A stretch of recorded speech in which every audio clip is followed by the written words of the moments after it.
गाड़ी आप देख रहे हो, ये गाड़ी सारी की सारी जो फाइनेंस होके चली जाती हैं वो खिंची हुई गाड़ी हैं। ये स्टॉक यार्ड है फाइनेंस का, HDFC बैंक वालों का, एक्सिस बैंक वालों का, इन सभी का ये स्टॉक यार्ड आता है। ये देख सकते हैं, देखने में ऐसा लग रही है बिल्कुल डिट्टो नई गाड़ी हो, बट इनकी नंबर प्लेट निकाली हुई है। ये एक तरीके से लोन पे रिकवरी में खींची हुई गाड़ी हैं। अब क्या बेनिफिट है इनको चलाने का वो मैं इस वीडियो के अंदर आपको बताने वाला हूँ। सपोज करो आपने कोई खिंची हुई गाड़ी ली है, और खिंची हुई गाड़ी लेने का जो मेन रीज़न होता है वो केवल ये होता है, हमें इसके अंदर थोड़ी सी गाड़ी सस्ती मिल जाती है। केवल यही मेन रीज़न होता है खिंची हुई गाड़ी लेने का। तो गाइज मैं इसके अंदर बताता चलूँ आपको, ये सारी खिंची हुई गाड़ी हैं। देखो, किसी का मन दुख कर ही ये गाड़ी यहाँ तक पहुँची हैं, या ये गाड़ी किसी को लहनी नहीं हुई हैं, या किसी को सूट नहीं हुई हैं। तो ये वही सभी गाड़ियाँ हैं, देखने में ऐसा लगती है जैसे नई गाड़ियाँ हैं, बट ये नई नहीं हैं। ये दिल्ली में एक जगह ये स्टॉक यार्ड है जहाँ पे ये सभी गाड़ियाँ आप देख सकते हैं खड़ी हुई हैं। तो ये सारी सब कंपनियों की अलग अलग गाड़ियाँ होती हैं।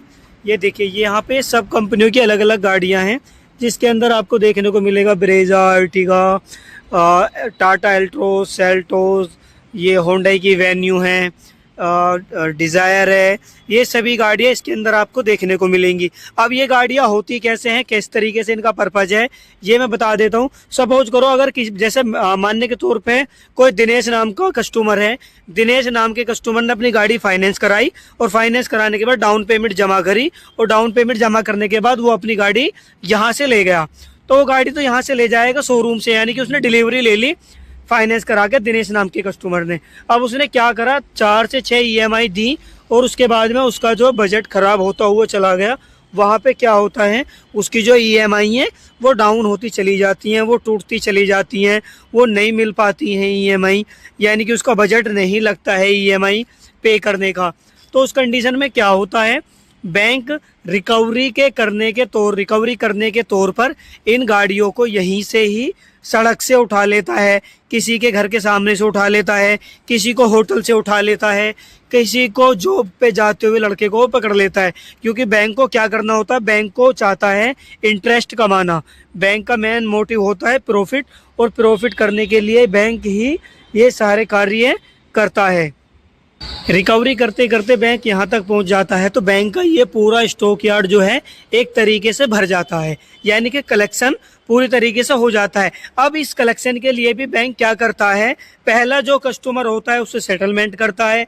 या आपने सुना होगा कि मेरा सिविल ख़राब है, कि किसी व्यक्ति से पूछते हैं कि भाई अपने नाम पे गाड़ी निकलवा दो, तो वो बोलता है कि भाई नहीं, मेरा सिविल ख़राब है, मेरे नाम से गाड़ी नहीं निकल सकती। तो वो सिविल उन्हीं लोगों के ख़राब होते हैं जिनसे EMI नहीं दी जाती है। वो क्या करते हैं, लोन वाले फाइनेंसर उनकी गाड़ी खींच के ले जाते हैं, और फिर उन्हें सेटलमेंट के लिए फोर्स करते हैं। जब वो सेटलमेंट के लिए एग्री हो जाते हैं, फिर वो सेटलमेंट कर लेते हैं। सपोज करो उन पे 5 लाख या 10 लाख रुपए का बजट था, यानी कि लोन अमाउंट जो रेस्ट अमाउंट था, लोन जो बाकी था वो 10 लाख रुपए का था। तो बैंक क्या करता है, अपना इंटरेस्ट को माफ़ कर देता है, हटा देता है, कम कर देता है। उसके बाद में हटाने के बाद में उसकी जो पर्टिकुलर अमाउंट होती है, जो जमा पूंजी होती है, जो एक्चुअल में उसने दी थी, वो उसकी 6 लाख रुपए बचती है।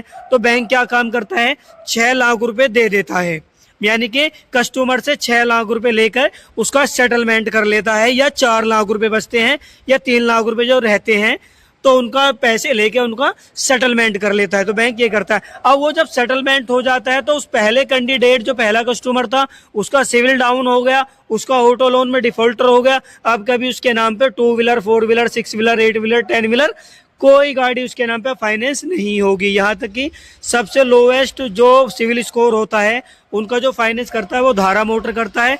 अब उनका फाइनेंस यहाँ पे धारा मोटर वाले भी नहीं करेंगे, तो उसका सिविल खराब हो गया। अब बैंक को क्या चाहिए, अब बैंक को और इंटरेस्ट कमाने के लिए अब नया कस्टमर पर देखता है। अब नए कस्टमर जो होते हैं वो ऐसी जगह विजिट करते हैं जहां पे इन सभी बैंकों का यार्ड होता है, यानी कि जितनी भी गाड़ियां ये बैंक खींचते हैं उन सभी का यार्ड होता है। ये इस तरीके से यार्ड होता है, जहाँ पे टीन सेट पड़ा हुआ होता है, ये यार्ड है। तो तो वहाँ पे वो नए कस्टमर पर ढूंढते हैं, नए कस्टमर को वो गाड़ी वो सेल आउट कर देते हैं। पहला वाला जो कस्टमर था उससे एनओसी ले लेते हैं और उस पर क्या होता है ट्रांसफ़र के लिए आरटीओ एक दिन उसको बुलाया जाता है, उससे उसको ट्रांसफ़र कर लेते हैं।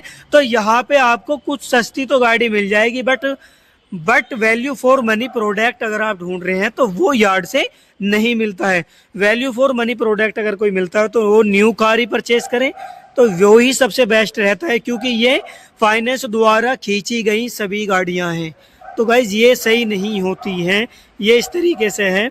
जो कुछ लोग ये पूछते हैं कि कहाँ पे मिलेंगी, तो गाइज मैं बता दूं मोस्टली ये दिल्ली के अंदर इनका यार्ड होता है। सभी बैंक फाइनेंस वाले अलग अलग जगह पर अपना यार्ड रखते हैं। सभी सपोज करो 4 या 6 बैंक अपने एक यार्ड कर लेते हैं। दिल्ली में कर लिया, वेस्ट में एक, ईस्ट में एक, नॉर्थ में एक, साउथ में, और इसके अलावा एक यूपी के ईस्ट, वेस्ट, नॉर्थ, साउथ, इन सभी जगह जगह अपना अपना सभी बैंक रखते हैं। सभी बैंकों द्वारा खींची हुई गाड़ियां वहाँ पे इसके अंदर आपको देखने को मिल जाएंगी। तो गाइज ये पुरानी गाड़ियां नहीं होती हैं, ऑलमोस्ट ये 5 से 6 महीने चली हुई होती है, इतनी पुरानी नहीं होती हैं। तो गाइज आप भी परचेस करना चाहते हैं तो अगर आप इसी तरीके की कोई गाड़ी परचेस करना चाहते हैं तो आप भी ऐसे ही किसी बैंक द्वारा खींची गई गाड़ियों के यार्ड पे जाए, वहाँ पे आप एक बार विजिट करें और वहाँ पे आपकी अगर डील क्लोज हो जाती है तो वहीं से ये गाड़ी आप परचेस कर लें।